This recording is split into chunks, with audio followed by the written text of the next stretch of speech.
Okie doke. What's up, gang? So for today's flipped lesson, we are talking about the elements of tragedy. Just like any other genre, tragedy has some components that are found very frequently among different examples. So many different tragedies will utilize these elements that we're going to take a look at today. This is particularly true for Greek tragedy. In fact, they felt that every single tragedy, in order for it to be effective, needed the following components. Let's go ahead and dive right on in. Our first is the tragic hero. This is our protagonist of the story. Now, the tragic hero should be a little bit different from your typical hero in several ways. For example, they should have heroic or virtuous qualities about them. They should be brave or passionate or intelligent or loyal or any of these positive traits.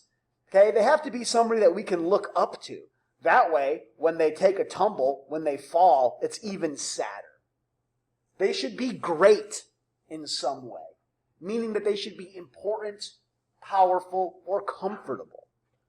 Well, when we're talking about important or powerful, it means that they might be something like a king or a ruler or an aristocrat. They're high up socially. Or they can just be comfortable. They have an extremely happy life, an extremely comfortable life that they live with ease. They should also have a flaw, or hamartia. We're going to talk about that in just a moment. Now, they should create sympathy and fear for us. We feel sympathy and fear because we kind of like them and see where they're coming from, but they're going to be dealing with some terrible stuff. Finally, their downfall, the reason that we feel sympathy and fear for them, that's going to be due to their own actions and or fate. If we take a look at some examples here, we got classics, Romeo and Juliet. So just a couple of reasons why these guys are our tragic heroes. For Romeo, he's got very positive qualities. He's brave and he's loyal. He loves his friends. He's fearless. For Juliet, she's extremely intelligent. She's super duper sharp and she is determined. She has a lot of spunk. Both of them come from high-class aristocratic families, putting them in that great category. But now we need to break down the rest of their tragic hero qualities as well. We talked about flaws before. Well, here it is. In Greek tragedy, we call that hamartia. This is the personality flaw or mistake the hero possesses or makes, which ultimately leads to their undoing. It could be any personality flaw or any error at all, but there are some that are very common. Being really proud or arrogant. In fact, we call that hubris. You could be making poor judgments, poor decisions. You could be indecisive. You could have a disregard for the rules. Again, these are only some possible hamartias, okay, flaws, but they're very common in tragedy. For Romeo and Juliet, we might say that Romeo's hamartia is that he is too immature. He acts very childish. He often lets his emotions get the best of him. Then we have Juliet. She is impetuous. She makes impulsive decisions based on her heart. Next we have the nemesis. With the nemesis, this is not always a person. It's generally either an unbeatable rival or some kind of inescapable situation that causes misery and often death. So it's either a person or a situation that is unbeatable or inescapable. If we're thinking about Romeo and Juliet, what might their nemesis be? For Romeo, it could be the Capulets, particularly Tybalt, or it could be a situation. It could be his youth, or his impulsivity, or his passion and lust. And if we look at Juliet, it's just the flip side. It could be the Montagues, but could it also be the fact that she's extremely young, extremely impulsive, or filled with this burning desire? Next, we have the peripecia.